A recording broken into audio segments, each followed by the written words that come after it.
সবাইকে জানাই শুভ কোজাগরী লক্ষ্মী পুজো। আর আমার বাড়ির মাকে আমি সুন্দর মতো সাজিয়ে দিয়েছি, স্নান করিয়েছি, তারপরে সাজিয়েছি।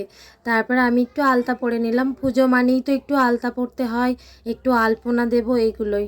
তারপরে আমি আলপনাটা দিয়ে আবার নিচে চলে এসেছিলাম, মায়ের সাথে একটু নাড়ু পাকাচ্ছিলাম। মা নিজেই করছিল, তারপর আমি বললাম একটু আমিও করে দিই। আর যেহেতু আমার বরমশাই বাড়িতে নেই, ডিউটি গেছে, সেহেতু আমাকেই আজকে মন্দিরটা সাজাতে হবে, মানে আমার ঠাকুরঘরটা আমাকেই সাজাতে হবে। সেই মতো করে আমি নিজেই এই ঠাকুরঘরটা নিজেই সাজিয়েছিলাম। কেমন হয়েছে অবশ্যই বললো, কিন্তু ওই সামনে ওটা সাজিয়েছি না, আমার নিজেরই এত ভালো লাগছিল।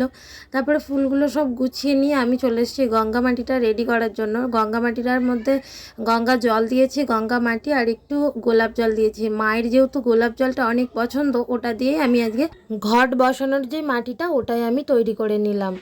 জলপূর্ণ ঘট নিয়ে তাতে আমি সিঁদুরের ফোঁটা দিয়ে মায়ের একটা মূর্তি এঁকে দিয়েছি। তারপরে আমের পল্লবেও একটু সিঁদুরের ফোঁটা দিয়ে তারপরে আমি ধুনোটা বানিয়ে নিলাম, কেননা পুজো করতে তাড়াতাড়ি চলে আসবে, আর সেই জন্য আমি আগে থেকে এগুলো গুছিয়ে রেখে দিচ্ছিলাম। আর এইখানে মায়ের জন্য একটা মালা এনেছিলাম, সেই মালাটাই আমি মাকে পরিয়ে দিলাম। আর দেখো তো আমার মাকে কেমন লাগছে, আজকে অনেক সুন্দর লাগছে, আমার গপুকেও সুন্দর লাগছে।